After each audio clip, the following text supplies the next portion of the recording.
We go. All right. So I am Joanne Newborn, a certified lifestyle and leadership coach with my company, Newborn Evolution.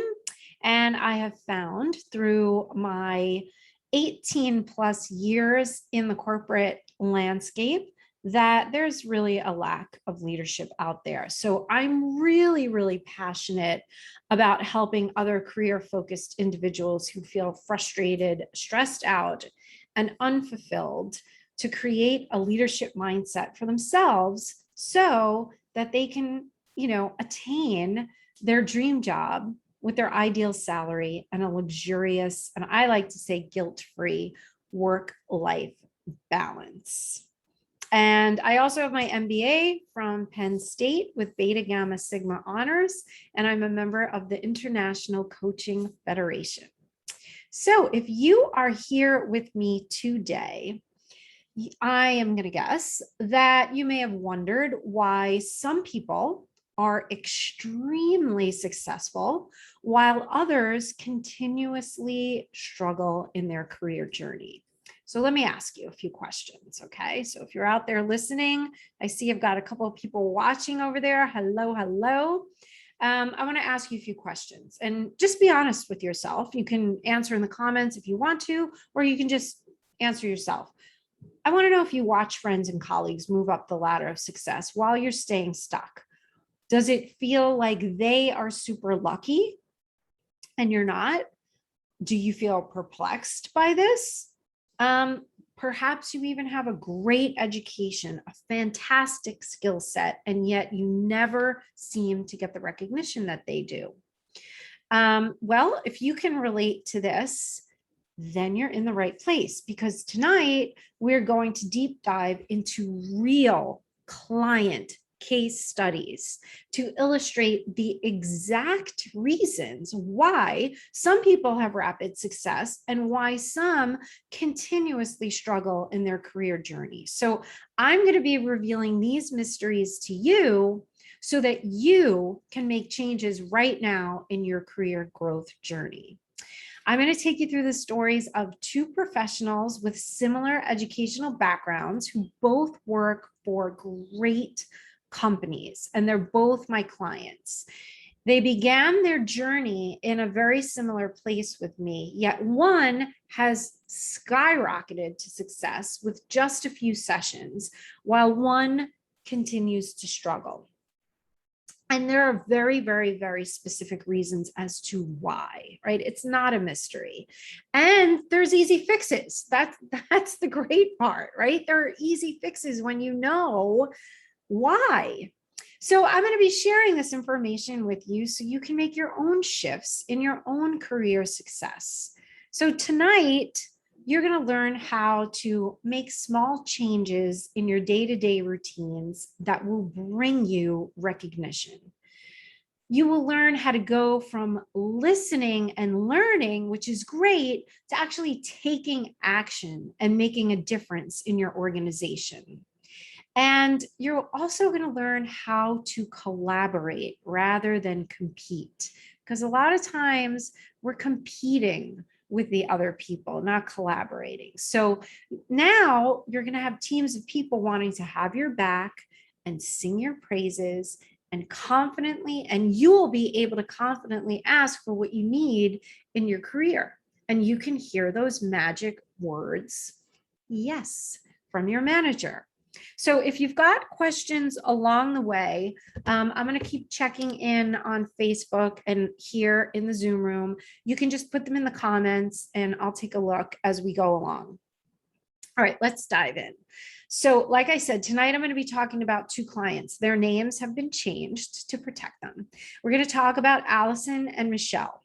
So Allison and Michelle both went to great colleges and they joined companies that they love working for. And they were both recently promoted in their roles and came to work with me to see how they could develop their leadership skills in their new roles. So first, let's talk about Allison. Allison shows up on time to her coaching sessions. In fact, she's really excited, and her energy on each call is even a little bit slightly nervous because this is all new to her, right? But she's really, really opening up to learning more. Allison also mentioned to me how honored she feels that her company took the initiative to invest in her growth by getting her an executive coach. And after each session, Allison and I agree on the homework that she'll complete by our next session. And you know what? I'm always really pleasantly surprised because she takes it so incredibly seriously. And in fact, she shows up the next day, and she even is just in our next session, and she's so excited that she wants to like share her screen, and she wants to share all the homework with me. So I really love that. Pardon me one moment. I was looking to see, was looking for at one technical thing, but I can't find it, which is my usual. So I'm just gonna go back to what I was saying then. All right, so yeah, so it's fantastic the way she shows up, because when she's like doing so well with her homework, we actually have the opportunity to go deeper into each area that we're working on together.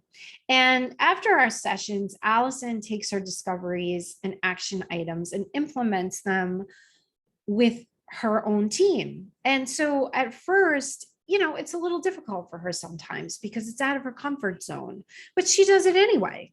And each time we have a session, her feelings of discomfort lessen and lessen, right? She has less feelings of discomfort because she's testing things, she's trying things, she's experimenting, she's trusting, you know, and so she's able to use what we're learning.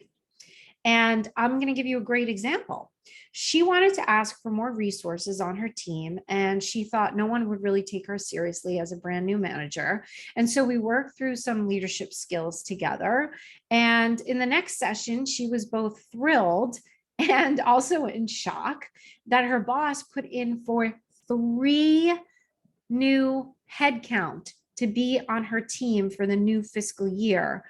That is like amazing. That is unheard of. I mean, new headcount on teams for companies. I mean, it's so difficult for them to add new headcount because it's so expensive. And by actually like using what she learned, her boss said, yeah, I'm going to put in for 3 new headcount for you. Unbelievable. Okay. So by the time we ended our time together, she couldn't believe how far she had come and the changes in how she was regarded and treated at work. She had a huge transformation, and her company really saw her value and was continuing to invest in her ideas, which is incredible. Okay. So now I want to talk about Michelle. I'm going to take a drink of water first, then I'm going to talk about Michelle.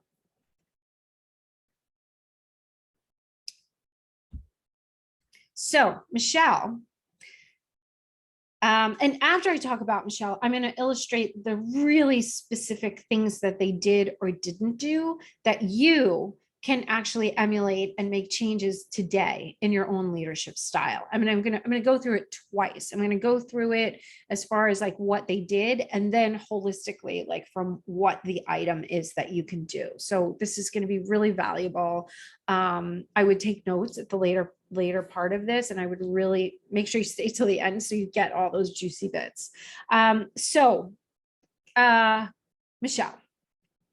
Michelle is incredibly intelligent and smart. She is a top performer at her company, and they promoted her because she's a top performer.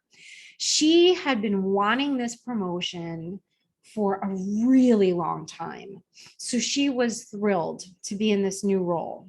And on our first session, we talked about her new team that she was managing and some bigger challenges that she was having around working with cross-functional teams. So she didn't have too much contact with her own new team. And with the cross-functional teams, she felt that she was right and the other teams were wrong. And she wanted them to back off, and she wanted to be in charge. Now, you already might be seeing, well, I already see the differences. It's fine. We all show up in the space that we're in. We show up as we are. So that's fine to show up any way. Like otherwise, like what do you need coaching for if you're perfect already? So perfectly fine to show up in this way.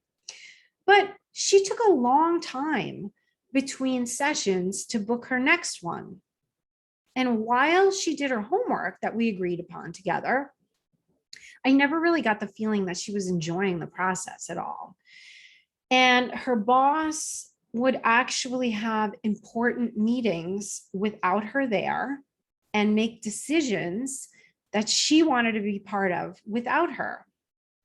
And her company culture talked about being one team, but she thought that was a bunch of hokey. It was just, words on paper, you know what I mean? And we continued to talk about the same sessions, the same issues each session. And sometimes she would implement solutions that we discussed, and sometimes she wouldn't. And things slowly started to get less combative with the other teams, but it was a difficult journey. And she also admitted that sometimes she yelled at people because she saw others do that in her company. So she thought that was okay. If other people did it, she could do it too. Even when someone told her that they felt disrespected by this, she still thought that the situation warranted it. And so we talked through it for a while. And she's definitely making progress, but it's a more difficult journey, and she has some wins, but I never really feel like she's that excited when we have a session. And it almost feels like she's regarding this as a punishment, right? Not an investment that her organization is making in her growth. Sometimes I think I get more excited than she does about her wins. So that's just like a really, really quick snapshot of both. I mean, there's so much more to both of these clients, but I really want to talk about what they did and what they didn't do that you can emulate and look within yourself to start to action. Okay, so first, number one, Allison was excited. She showed up excited, and her energy level matched her excitement, right? Michelle wasn't excited, and her energy seemed like it was a punishment for her. Now, this is called resistance, and all of this is fine, right? I don't want you to beat up on, Michelle and be like, oh yeah, Allison's amazing. No, this is resistance. We all have resistance. It's fine. So I'm not saying that you need to be one way or the other, but here's what's really important. So this is what I really want you to listen to. This is what's really important, is that you become aware of your behaviors. That's all I'm asking you to do, is really become aware of your behaviors that you're showing at work and in life, right? Michelle was very resistant to any sort of vulnerability or openness to change. So like I said, it doesn't matter how you show up to begin with, because we're all here to learn and grow, but start to really become aware of the places where you have resistance. And that's when you can say, oh, I can change this. I can be more open. Oh, I can try this out. Let me see what happens. Okay, so that was one big difference. Then another one was Allison was all in. She took responsibility for her journey. That is one of the biggest parts of success in anything, is taking responsibility for your journey. She did the homework. She took responsibility for her actions of what she could and could not control. So we're not going to be able to control everything, right? So knowing what you can and can't control and taking responsibility for that is really, really important. And she made shifts and adjustments along the way. And right away, she said, oh, okay, let me try this, let me try that. So she was making adjustments on a regular basis. She wasn't saying, I failed, I tried something, I failed. She was like, oh, maybe this didn't work, let me try it like this. And she would bring it back to our sessions, right? So by continuing the momentum with booking her sessions, she was able to try things out, then come back, get some coaching around it, go back, try things out. Okay, so Michelle, again, resistant to doing the homework, resistant to scheduling her sessions, resistant to taking responsibility for what she could control. It was much easier for her to lay blame on the other teams than it was for her to take responsibility of what she could control herself. That's a big one. Okay, next, Allison took risks. That's scary, right? Outside of the comfort zone. So even though it was outside of her comfort zone, she still tried things while she had her coach's support, right? It's so much easier to take risks when you have someone to guide you along the way. So she knew that she had a safe space to take risks and try new things, because then she could come back to me and work on whatever those results were. So Michelle, she did try a few new things, and she was reluctant. And here's a big one. She did not trust the process. You have to trust the process if you're going to take this leap. So she was hesitant to move out of her comfort zone.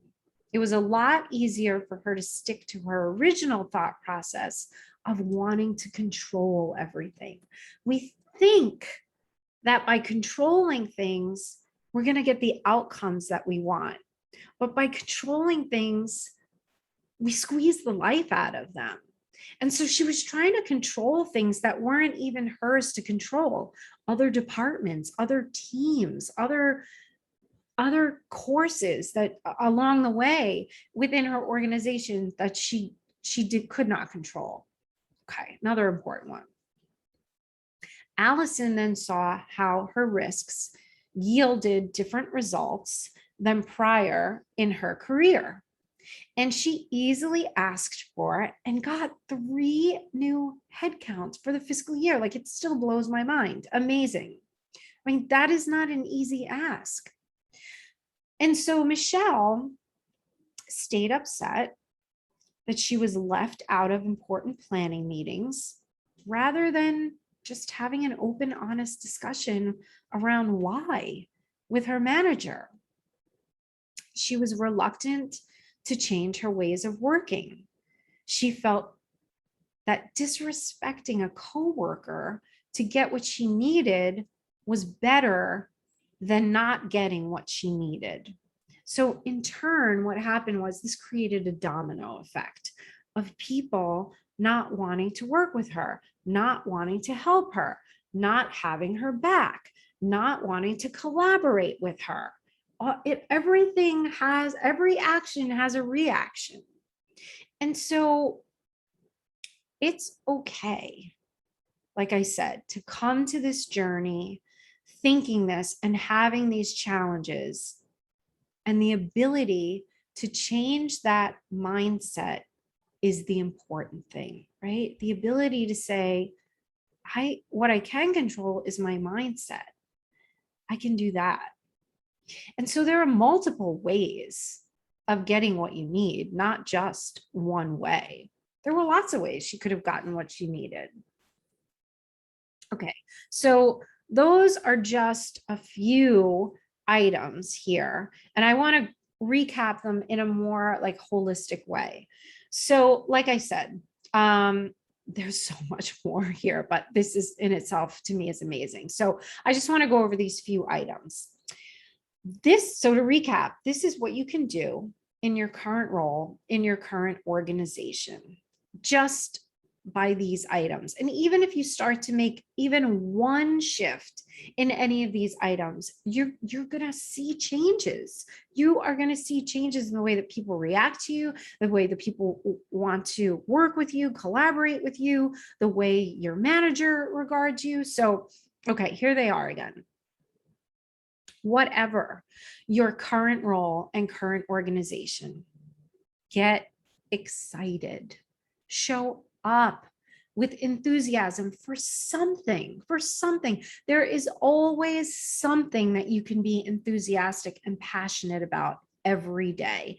Even if you go to a job that you don't enjoy, even if there are people that you don't like working with, there's something to get excited about. Is it get excited about your paycheck?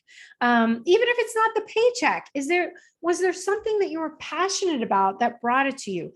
Be excited about that, however many years of experience that you're getting with this company that you can put on your resume if you want to leave. There's always something to get excited about. I loved managing teams. I loved managing my team. So even when I had some bumps in the road with a company that I worked with, I loved coming into work every day to work with my team, not like managing them so much, but everything that we did together. I love the teamwork. Okay, so that was number one, get excited. 2, take responsibility for everything that you can control. Your work ethic, your professional growth.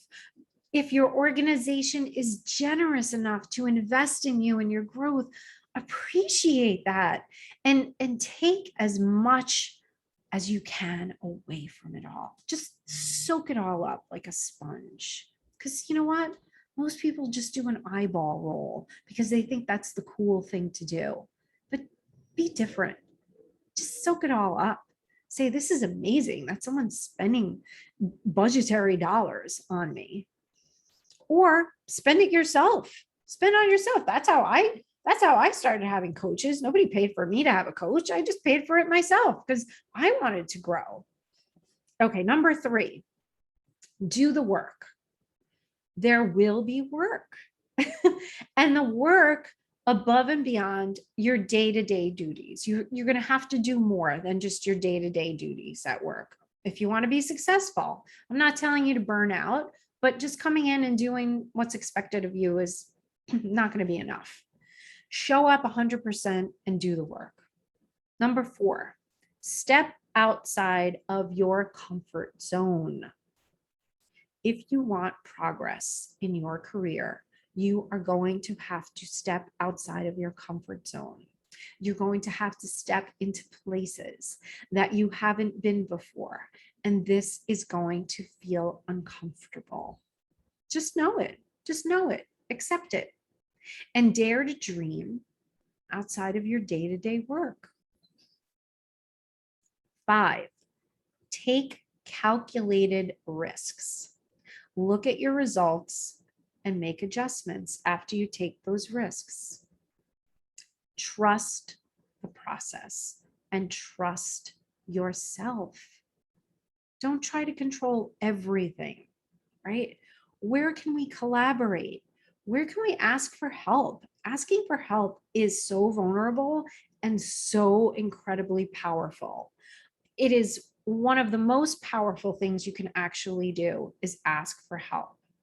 And where can you help others in your organization that may not be on your team? And so that was 6. 7, speak up. Speak up. I taught an entire course on speaking up recently. If something isn't to your liking, say it. Get curious about why someone may have made a decision that you didn't agree with. Like, not including you in a meeting that you thought you should have been part of.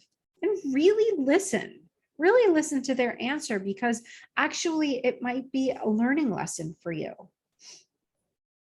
Okay, so I just want to let you know that the good news is that Michelle actually did have her aha moments, and she did finally see some really great success in her journey. And having those direct experiences of the process working gave her the courage to then start stepping out of further outside of her comfort zone. And so that's the wonderful part about coaching, right? It might take some of us a little longer than others, including me. It took me probably longer than others to get to, where we're heading due to resistance, lack of trust, fear. These are all totally normal things to experience along the way. So that's okay. And it's part of the process. Here's the important thing. The important thing is that Michelle stuck with it and she did get there. And I'm really proud of her. And I'm really proud of Allison too. I mean, they're two amazing, amazing clients, right? So stick with it, stick with the process. So I'm going to be discussing all of this in the Q&A, and I'll also be doing some hot seat coaching with my VIP ticket holders. But before I sign off from Facebook, I just want to say, if this is resonating with you, let's set up a superpower session to talk through your challenges or questions. I'm going to put the link to my calendar in the comments below after I get done in the VIP lounge. So you can come back and look for that in about 30 minutes. And I just want to thank everyone on Facebook for joining me. And I'm going to say goodbye to everyone on Facebook, and I'm going to disconnect, and then I'm going to open it up to my wonderful people in the VIP lounge.